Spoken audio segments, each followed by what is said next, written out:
Green Hill was renowned as a tranquil suburb with neatly trimmed hedges, perfectly manicured lawns, and orderly rows of houses that looked as if they were drawn with a ruler.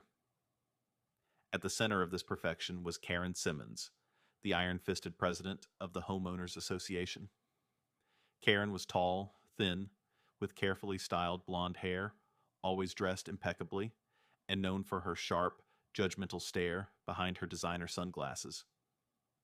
Nothing in the neighborhood escaped her notice or scrutiny. One sunny Saturday morning, the harmony was disturbed by the rumble of a moving truck. Karen immediately peeked through her expensive silk curtains, eyebrows knitted with displeasure. A new neighbor was moving in without her approval, and this simply wouldn't stand. Karen, wearing her crisp navy blue pantsuit, marched decisively across the street, heels clicking sharply against the pavement. She halted in front of the newcomer, a confident-looking man named Daniel Fletcher. Daniel was handsome, charismatic, and dressed casually in jeans and a tailored white shirt. Not what Karen expected. "Excuse me," Karen snapped without greeting. "You haven't received HOA approval. Moving in without our consent violates our rules." Daniel flashed a calm smile and extended a hand. "Daniel Foster." "Actually, I checked. There's no rule that requires your personal approval for me to move here." Karen's eyes narrowed, sensing defiance. "I am the HOA president here. I know the rules." "Well," Daniel said smoothly, still smiling, "perhaps you need to check them again." Karen spun on her heel and stormed back inside. Her anger ignited a determination for revenge. Karen immediately took action. Late that night, she carefully placed unsightly trash bags in Daniel's driveway and photographed them. The next morning, she triumphantly presented the photos at the HOA meeting, claiming Daniel was polluting the community. To her horror, Daniel stood calmly and showed video footage from his home security camera revealing Karen's sabotage. The residents chuckled openly as Karen blushed fiercely in embarrassment. Daniel quietly stated, "Maybe it's time for some rules against harassment." Not deterred by her humiliation, Karen spent days digging through online records, determined to find dirt on Daniel. Her research revealed a shocking truth. Daniel Foster was not just a regular homeowner. He was a well-known billionaire real estate investor who secretly owned numerous properties in the area, including Green Hills Community Park and Clubhouse. Karen was stunned.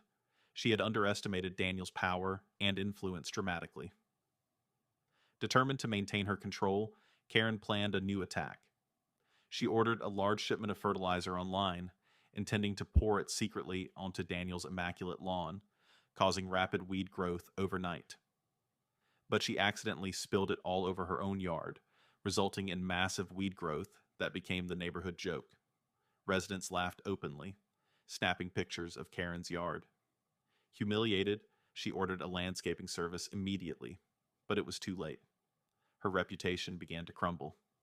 Daniel, meanwhile, organized a lavish neighborhood block party.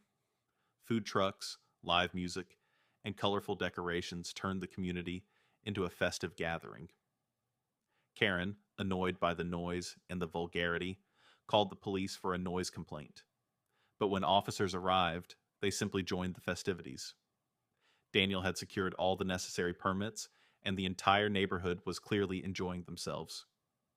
Fuming silently from her window, Karen knew she was losing her grip.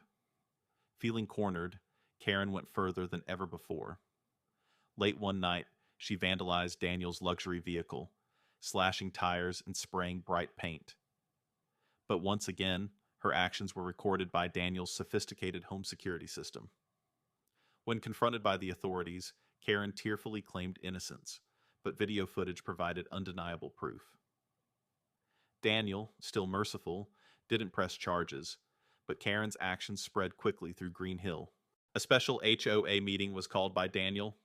The neighborhood gathered in curiosity. Daniel calmly announced his proposal to completely reform the HOA rules, making them more flexible and friendly to all residents. Karen stood furiously, demanding the HOA reject Daniel's proposal. But Daniel, with quiet confidence, revealed something astonishing. He legally owned more than half the properties in Green Hill, giving him significant voting power. His proposal passed overwhelmingly, and Karen was officially removed from her HOA presidency. After the meeting, Karen became completely isolated. Residents avoided her. Even her longtime allies turned their backs. The woman who once terrified everyone was now an outcast. She was no longer invited to gatherings, no one greeted her on the streets, and she watched the neighborhood thrive without her. Months later, a knock on her door startled Karen. Daniel stood at her porch, calm and poised. Karen prepared for more humiliation, but was stunned by his gentle demeanor. Daniel offered her an opportunity to regain the community's trust through community service, organizing charity events. Initially hesitant, Karen finally accepted the offer, realizing this might be her only chance to reclaim her dignity. Karen slowly began planning community events. Surprisingly, neighbors gradually warmed up to her sincere efforts. Her carefully organized charity bake sale became a hit, and for the first time, Karen experienced genuine warmth and kindness from her neighbors. Daniel frequently checked on her, gently guiding and supporting her progress. Karen, once a harsh dictator, became more compassionate, realizing the true meaning of community. Karen organized a final, grand community festival, inviting all neighbors. At the event, she openly apologized for her past behavior. With tears in her eyes, she admitted, "I misused my power, and I'm truly sorry. I've learned that true respect comes from kindness and empathy." Daniel publicly praised her courage, and the neighborhood applauded warmly. Karen had finally earned genuine respect. Green Hill transformed completely under Daniel's and Karen's cooperation. The oppressive HOA regulations relaxed, replaced by supportive, inclusive guidelines. Neighbors became closer, creating genuine friendships and regularly organizing events that brought everyone together. Karen, once feared, became a beloved figure. Years later, Karen and Daniel became close friends, often seen laughing and chatting during neighborhood gatherings. Karen, who had once tried everything to sabotage Daniel, now admired him deeply. Daniel was proud of Karen's transformation and reminded everyone that everyone deserves a second chance. Green Hill was now a place of true harmony, laughter, and kindness. Karen, who had once used power to control, finally understood real happiness came from compassion and unity. So, do you think Karen deserved her second chance? Let me know your thoughts below. Don't forget to like, subscribe, and hit the notification bell for more exciting stories like this. See you in the next video.